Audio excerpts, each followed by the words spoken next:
fireworks and picnics with family. That's what the 4th of July is to many Americans. But what's the significance of the 4th if you're President of the United States?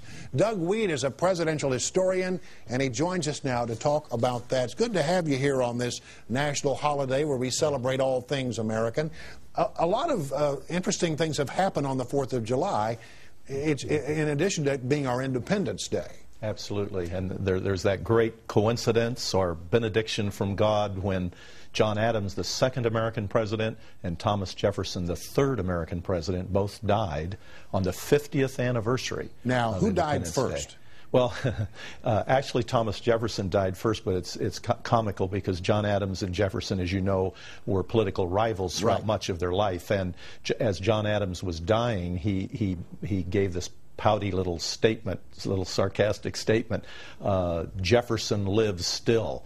But ironically, Thomas Jefferson had already died when Adams said that. Adams didn't know it at the time. He didn't know it at the time. And then some 5 years later, we lost another president on the 4th of July. That's right. The fifth American president, James Monroe, died in 1831 on the 4th of July. So it's sort of an unusual thing to happen, to have so many of the early founding fathers die on such a historically significant date. It is, and most Americans of the time, even today, saw it as God's benediction. We've always been a lot of self-confidence, self-esteem. America, probably our two oceans protected us and gave us that sense. We've always had it. We could have said this is the curse of God, that he's taking out these old rebels on the 4th of July, but we saw it as God's benediction. And even carrying this out further, there were some other things that happened in our nation's history involving presidents in and around the 4th of July. Yeah, there were several others that almost died on the 4th of July. In 1850, Zachary Taylor was at a celebration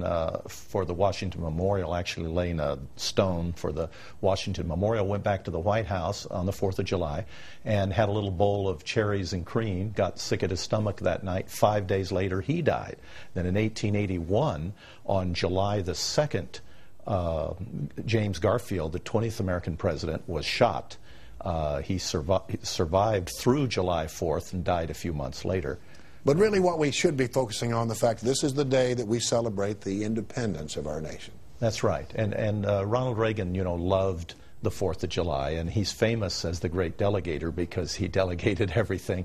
And yet, ironically, the speeches that were written on the 4th of July were his. They were some of the few that he actually wrote. And always used the occasion to remind the American people that the powers and rights of government were given to them by the people, only by the people. All right. Well, it's good to have you here to help us remember some of the history of this date. Thanks a lot. Thanks. Stay right there.